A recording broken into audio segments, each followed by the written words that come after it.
আসসালামু আলাইকুম ভাই। হয় ইকবাল, বসো। কেমনে কি ইকবাল, প্রেসিডেন্টের সাথে কি দেখা করছিলা? তোমারে যা যা বইলা দিছি সেইগুলো কি ঠিকঠাক ভাবে প্রেসিডেন্টের কাছে উপস্থাপন করছো নাকি?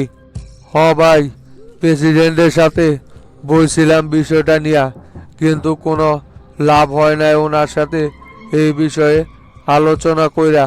প্রেসিডেন্টের পূর্ণ সমর্থন আছে শামসুর সাথে, তাই আমরা শামসুর নামে যতই প্রেসিডেন্টের কাছে কথা লাগাই না কেন, সেগুলো প্রেসিডেন্ট কোনোভাবেই কানে তোলে না। উল্টো আরও আমাকে জারি মারল যে আমাদের কথা শুই না আপনারে জামিনে বের করে নিয়ে আইসা দেশে এই পরিস্থিতিটা এখন তৈরি হয়েছে, আপনি নাকি প্রেসিডেন্টের সাথে গাদ্দারি করছেন। বুঝতে পারছি ইকবাল, প্রেসিডেন্টের সাথে সংলাপে বৈশা কোনো লাভ হইব না। ওনার ভিতরে এখন আমারে নিয়া নেগেটিভ দিক তৈরি হয়ে গেছে। জনতা পার্টিতে আমার এখন ঢোকা সম্পূর্ণ বন্ধ হয়ে গেছে, তাই এখন আমাদের হাতে আর দ্বিতীয় কোনো অপশন নেই জনতা পার্টিতে ক্ষমতাচ্যুত করা ছাড়া। তরিকুলের সাথে আলোচনায় বইছিলাম আমি, আগামী সপ্তাহ থেকেই কঠিনভাবে সরকার পতনের আন্দোলনে নেমে পড়ব আমরা। তাই করেন। তাছাড়া প্রেসিডেন্টের সাথে আলোচনা করে এখন আর কোনো লাভ হইব না। আমার তো মনে হইতেছে প্রেসিডেন্ট এখন আমার উপরও সন্দেহ পোষণ করতেছে।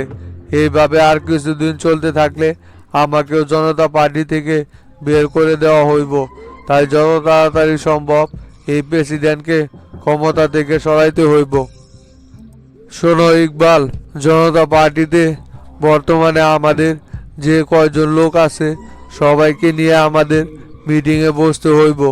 আর পুলিশ প্রশাসন যাতে বিরোধী দলের উপর তেমনভাবে কোনো শক্ত পদক্ষেপ না নেয় সেই দিকে নজর রাখতে হইব। তোমাদের পরিচিত যত পুলিশ অফিসার আছে সকলকে বিষয়টা ভালোভাবে জানিয়ে দিবে। তারা সবাই যেন নাগরিক পার্টির এই আন্দোলন সফল করার জন্য তলে তলে সাহায্য করে।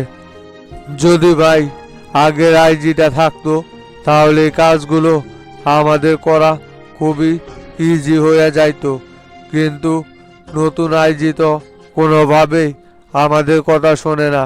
শামসু যেটা বলে সেটাই শুনে উনি কাজ করে যায়।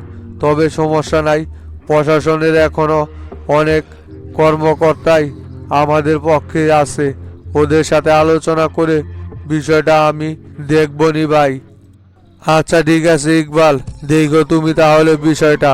চলো এখন এক জায়গায় যাইতে হইব, তোমারে নিয়ে আলোচনা করার আছে। হে নরেশ, এই শালার হাত পাও বাইন্দা এইখানে ফালাই রাখ।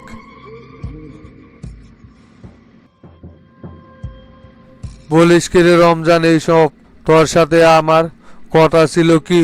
আর এইখানে আইসা তুই করতেছিস কি? এটা কিন্তু কোনোভাবেই ঠিক হইতেছে না আমার সাথে। এই শালা নাটক করিস আমাদের সাথে। তোরা কি মনে করছস আমরা কিছু বুঝি না? ওসমানকে দেশে রেখেই আর নাটক সাজাইতেছ যে পাকিস্তানে আসে না? তোরে শুধু শুধু পাম্পটি দিয়া ওইখান থেকে বের করে নিয়ে আসছি। এখন তোর উপর থেরাপি চালাইয়া তারপর ওসমানের সঠিক লোকেশন বের করব। আর যদি সেটা না বলিস তাহলে তোরে বুড়ি গঙ্গায় বাসায় দেওয়া হইব। তুই কি মনে করছিস আমরা কিছু বুঝি না?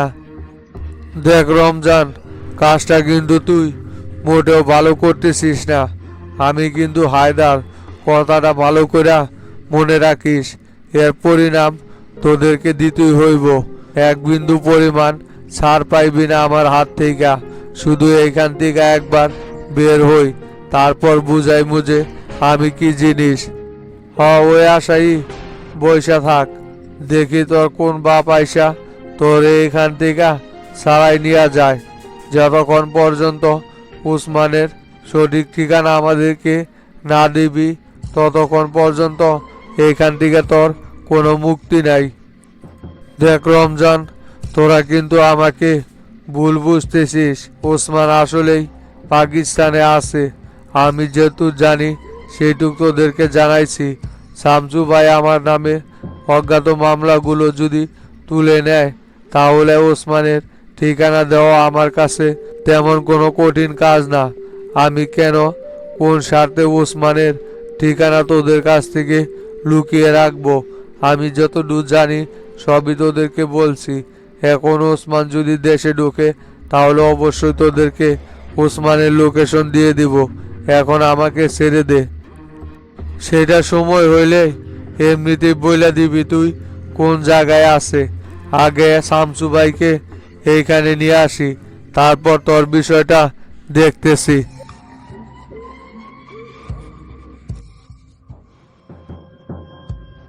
আসসালামু আলাইকুম লিডার। ওয়ালাইকুম সালাম। শামসু আইস? বসো শামসু। এই সেলিম, তুমিও বসো। শামসু, কোথায় ছিলা তুমি এতক্ষণ? কোথা থেকে আসতেছো তাইলে? লিডার, গেছিলাম প্রতিরক্ষা মন্ত্রণালয়ে সচিবদের সাথে আলোচনা করতে।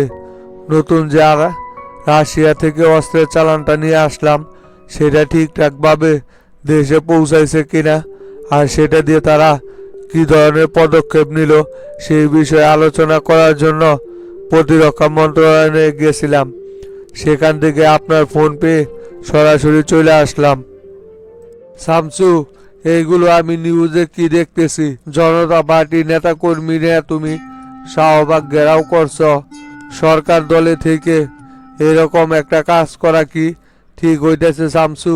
মিডিয়ারা তো এটা অপপ্রচার শুরু করে দিছে যে সরকার দলীয়রাই দেশে অস্থিরতা তৈরি করতেছে। এতে করে আমাদের সরকারের নেগেটিভ তৈরি হইতেছে না শামসু? এইখানে নেগেটিভ তৈরি হওয়ার কি দেখলেন লিডার? আমরা কি রাস্তাঘাট অবরোধ করে আন্দোলন কর্মসূচি করতেছি নাকি? নাগরিক পার্টি আমাদের বিরুদ্ধে অবৈধ তকমা দেওয়ার কারণেই তো আমরা প্রতিবাদ স্বরূপ এই কাজটা করছি, যাতে করে নাগরিক পার্টিকে সাবধান করা যায় যে আমরা এখনো সংস্কার আছি।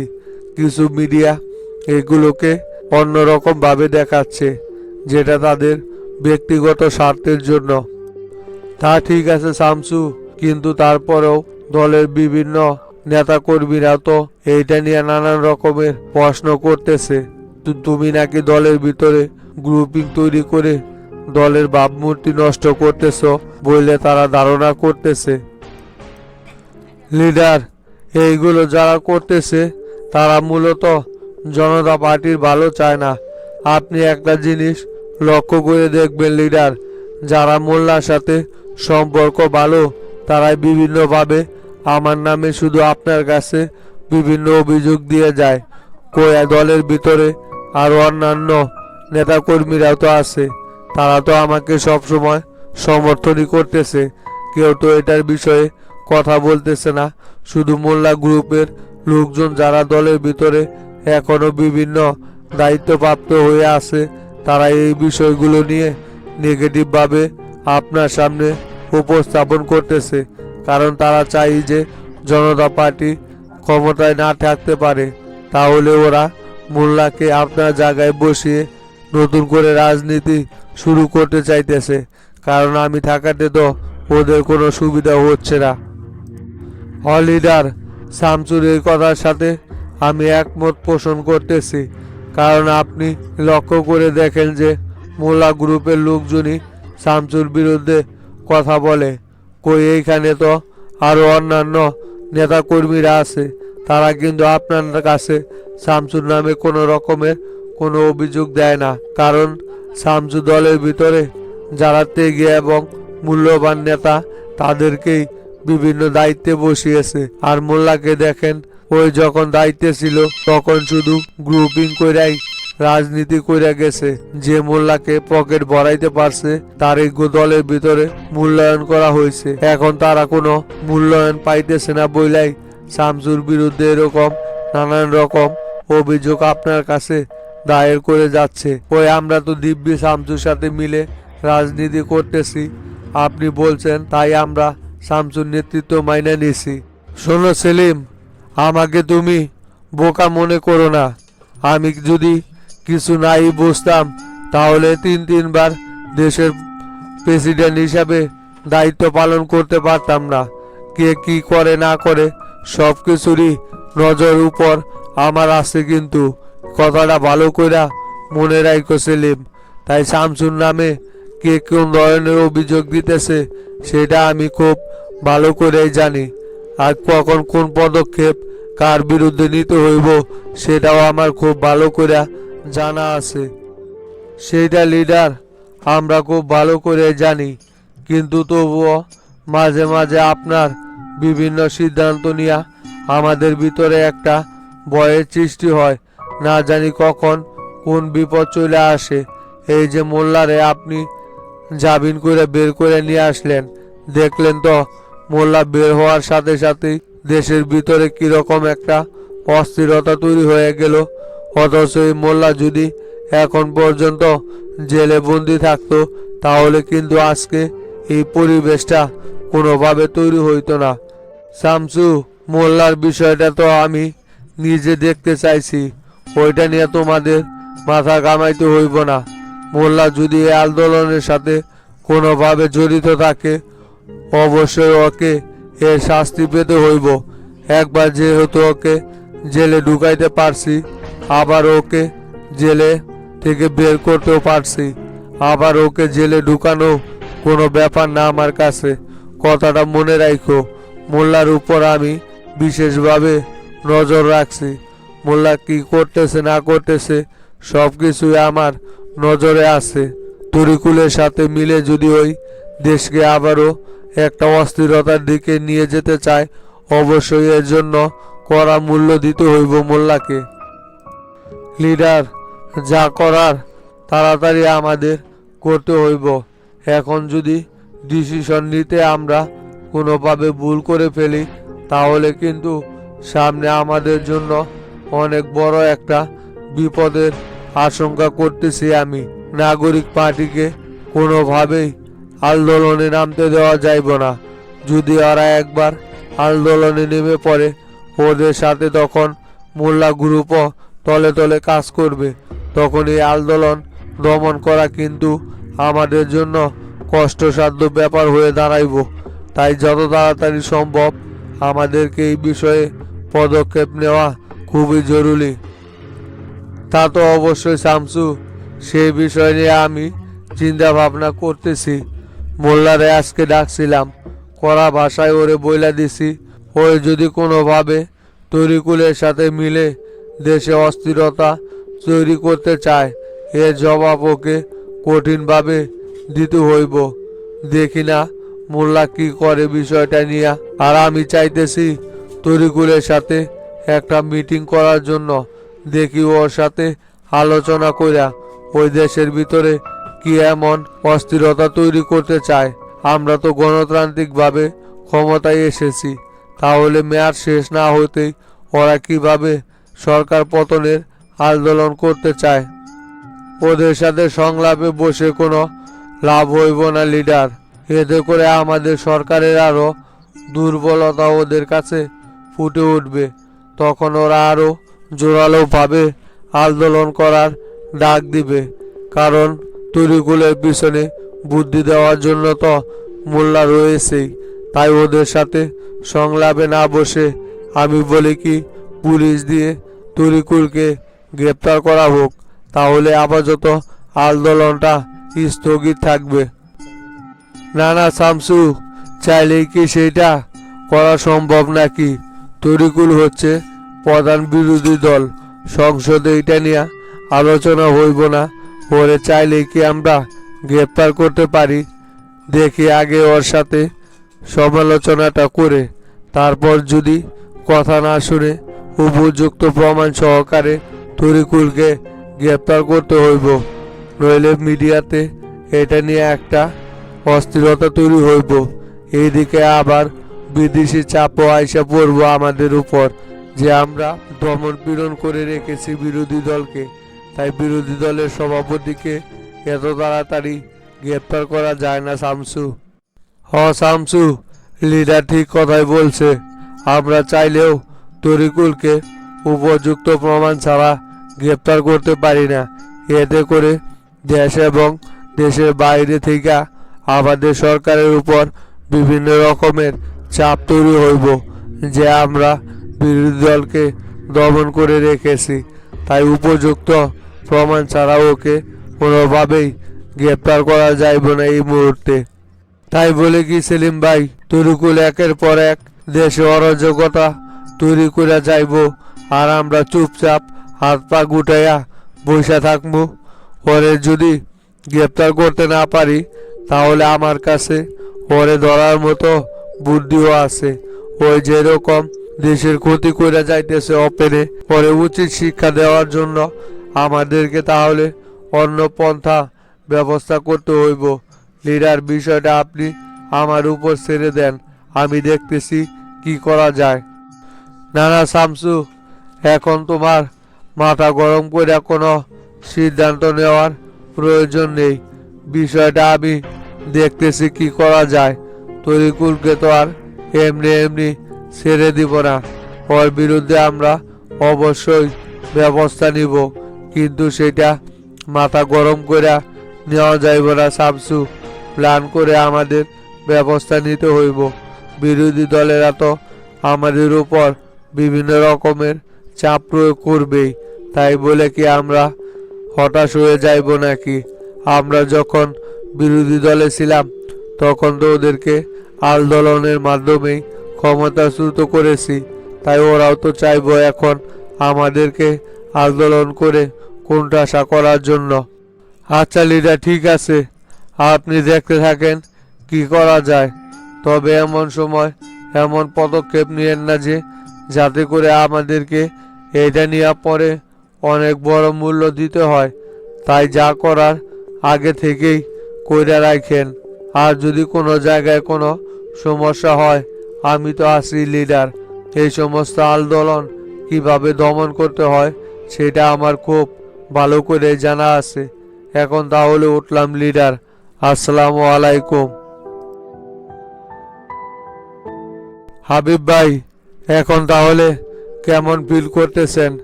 আগের চাইতে কি বেটার মনে হইতেছে, না হাসপাতালে অ্যাডমিট করতে হইব আপনাকে? আরে না মাস্টার, কি যে বলো না তুমি, সামান্য এই ব্যথার জন্য হাসপাতালে ভর্তি হইতে হইব? এখন অনেকটাই সুস্থতা বোধ মনে করতেছি। আসলে সেই সময় উল্টাপাল্টা খাবার দাবার খাইছিলাম তো, এদিকে ইফতার করার পরেই এই সমস্যাটা দেখা দিছে। সমস্যা নাই, মুন্ডু ডাক্তার আইছিল, দেখা চেক আপ কইরা গেছে আর কিছু ওষুধ দিয়ে গেছে। ওইগুলো খায়া এখন মোটামুটি অনেকটাই সুস্থতা বোধ করতেছি। হাবিব ভাই, আপনি যতই জারি মারেন না কেন, আপনার কিন্তু দিন দিন এই পেটের ব্যথাটা বেশি বেশি বাইরে যাইতেছে। ইমার্জেন্সি আপনার ভালো কোনো ডাক্তারের পরামর্শ নেওয়াটা খুবই জরুরি। এইভাবে রোগকে অবহেলা করা কোনোভাবেই ঠিক না হাবিব ভাই। যত তাড়াতাড়ি সম্ভব ঢাকায় গিয়ে ভালো একটা ডাক্তার দেখান, তা না হলে কিন্তু পরবর্তীতে এটা বড় ধরনের একটা আকার ধারণ করতে পারে। গাবতলী কলেজ মাঠে আপনার যে অবস্থাটা দেখলাম, আমি নিজেই তো ভয় পেয়ে গেছিলাম কি অবস্থাটা হয়ে গেছিল আপনার। আর আপনি বলতেছেন তেমন কিছু না, এটা কোনো কথা হইল? হাবিব ভাই, তোতা কিন্তু কথা ঠিকই বলছে। আপনার এইভাবে অবহেলা করাটা কোনোভাবেই ঠিক মনে হইতেছে না। আপনি ইমার্জেন্সি ঢাকা গিয়ে একটা ডাক্তার দেখান। শামসু ফোন করছিল আপনারে, আপনার কথা জিগাইলো। আপনারে নাকি অনেকবার ফোন দিছে কিন্তু আপনি ফোন তোলেন নাই, তাই আমারে জিগাইলো হাবিব ভাইয়ের কি হয়েছে, ফোন ধরতেছে না কেন। পরে আমি তোমার বিষয়ে বিস্তারিত খুলে বললাম। শামসু আবার তোমার সাথে দেখা কইরা আমারে জানাইতে বলছে। আর বইল না মাস্টার, আইসাতে সেই বিছনায় পড়ছিলাম, ফোন টোন কোথায় যা আছে এখন পর্যন্ত ফোন হাতে নেই নাই। শামসুর সাথে আমি ফোনে কথা বইলানি মনে। তা মাস্টার, ইফতার পার্টি আজকে কেমন হইল তোমাদের? সেইখানে তো আমি উপস্থিত থাকতে পারলাম না। অনেক ইচ্ছা ছিল তোমাদের সাথে ইফতার পার্টিতে উপস্থিত থাকব, কিন্তু পেটের ব্যথার কারণে তো সেইখানে উপস্থিত হইতেই পারলাম না। তা সব কিছু কি ঠিকঠাকভাবে হয়েছে নাকি? সমস্যা নাই হাবিব ভাই, ইফতার পার্টি আল্লাহর রহমতে সঠিকভাবেই পালন করছি আমরা। লোকজন যে পরিমাণ ধারণা করছিলাম তার চাইতেও আরও বেশি উপস্থিত হয়েছিল। কোনো সমস্যা হয়নি, আল্লাহর রহমতে ঠিকঠাকভাবেই সব কিছু পালন করছি। পাশেই তো শফিক ইফতার পার্টির আয়োজন করছিল, তারপরেও আমাদের এইখানে লোকের অভাব হয় নাই। শফিকের ওইখানে তো হাতে গোনা কয়েকজন লোক শুধু উপস্থিত হয়েছিল। এইটাই তো হওয়ার কথা। আমাদের সামনে ওই বাটপাড়ের ইফতার পার্টিতে লোকজন কি কোনোভাবে যাইব নাকি? শফিকের তো জনপ্রিয়তা একেবারে তলানিতে। তুমি তো মাস্টার গাবতুলির জনসভায় যাও নাই, সেইখানে গেলে বুঝতে পারতা তো তার ডাকে কি পরিমাণ লোকজনের জামায়াত হয়েছে। পুরো কলেজ মাটি লোকজন দিয়া একদম বইরা গেছিল। শফিক তো হাবিব ভাই আমাদের সাথে গ্যাঞ্জাম করার জন্য আগ বাড়াইয়া লোকজন পাঠাইতেছে। আজকে তো ইফতার পার্টির সময় বাটুল আর পিন্টুরে পাঠাইছিল পার্টি অফিসের ভিতরে, হয়তো আমাদের খোঁজ খবর নেওয়ার জন্য। ওইখানে ডনের সাথে তো একটা গ্যাঞ্জাম পড়ায় বাইরে গেছিল। পরে মাস্টার চাচা আর আমি মিলা বিষয়টা সমাধান করে দিছি। শফিক যে একটা গ্যাঞ্জাম তৈরি করতে চাইতেছে সেটা তো আমি মাস্টারে আগেই বলছি। ওই জানে যে ভোটের মাঠে আমাদের সাথে টিকে উঠতে পারবে না, তাই ভোটটাকে বানচাল করার জন্য এই গ্যাঞ্জামগুলো তৈরি করার চেষ্টা করতেছে। তবে তোরাও এলার থাকবি, শফিক যেরকম আমাদের উপর উল্টাপাল্টা সিদ্ধান্ত নিতে চাইতেছে, আমরাও যাতে ওকে সঠিকভাবে দমন করতে পারি সেই দিকে লক্ষ্য রাখবি। তাইলে হাবিব ভাই এখন আমরা উঠি। পার্টি অফিসে নেতা কর্মীদেরকে ডাকছি তো তোতারে নিয়া ওইখানে একটু যাইতে হইব। সমস্যা কি মাস্টার? তাহলে আমিও তোমাদের সাথে যাইতেছি, চলো। দুরু পাগল হয়েছে না আপনি?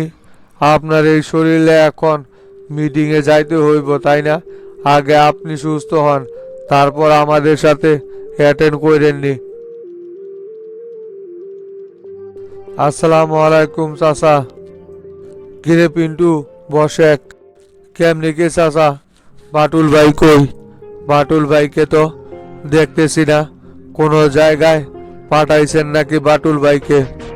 হরে পিন্টু, বাটুল রে একটু গাবতুলির সাইডে পাঠাইছি।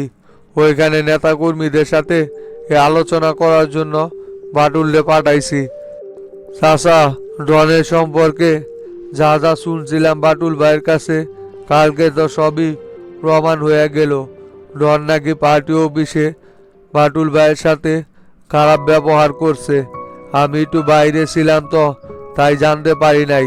আর বাটুল ভাইও কেমন বোধাই আমাকে বিষয়টা আগে থেকে বলে নাই। পার্টি অফিস থেকে বের হওয়ার পর বলতেছে এই ঘটনা, নইলে তো আমি কালকে পার্টি অফিসের ভিতরেই ডনকে ধরে বইতাম। 2 দিনের পুচকা চ্যাংরা আমাদের সাথে টক্কর দিতে আসে। ডনের বেয়াদবি সম্পর্কে আমি অবগত আছি রে পিন্টু। বাটুলরে নিষেধ করছি নির্বাচনের আগে কোনো গ্যাঞ্জাম না করতে, সেই জন্য হয়তো বাটুল ধরে বিষয়টা জানায় নাই। শোন পিন্টু, নির্বাচনের আগে এলাকার ভিতরে গ্যাঞ্জাম করার কোনো দরকার নেই। ডনের বিষয়টা আমি পরে দেখবনি, আগে নির্বাচনে আমাকে পাশ করা, তারপরে এই সমস্ত বেদব চ্যাংরার কি ব্যবস্থা করতে হয় সেটা করবনি আমি। নির্বাচনে পাশ করি না করি এ ডনের একটা উচিত শিক্ষা দিয়া তারপর আমি এলাকা থেকে আবার বের হইব। দেখেন ওর কত বড় কলিজা, আমার সামনে বাটুল ভাইয়ের সাথে বেয়াদবি করে, আবার আপনার সাথেও বেয়াদবি করছে। এই সমস্ত বেদবদের শিক্ষা না দিলে ওরা কখনোই শুধরাবে না। হয়েছে সেটা পরেরটা পরে দেখা যাইবনি। এখন চলেক তোরে নিয়ে একটু এসপি অফিসে যাইমু। এসপির সাথে একটা আলোচনা করার আছে। গাড়ি বের কর বাইরে গিয়া।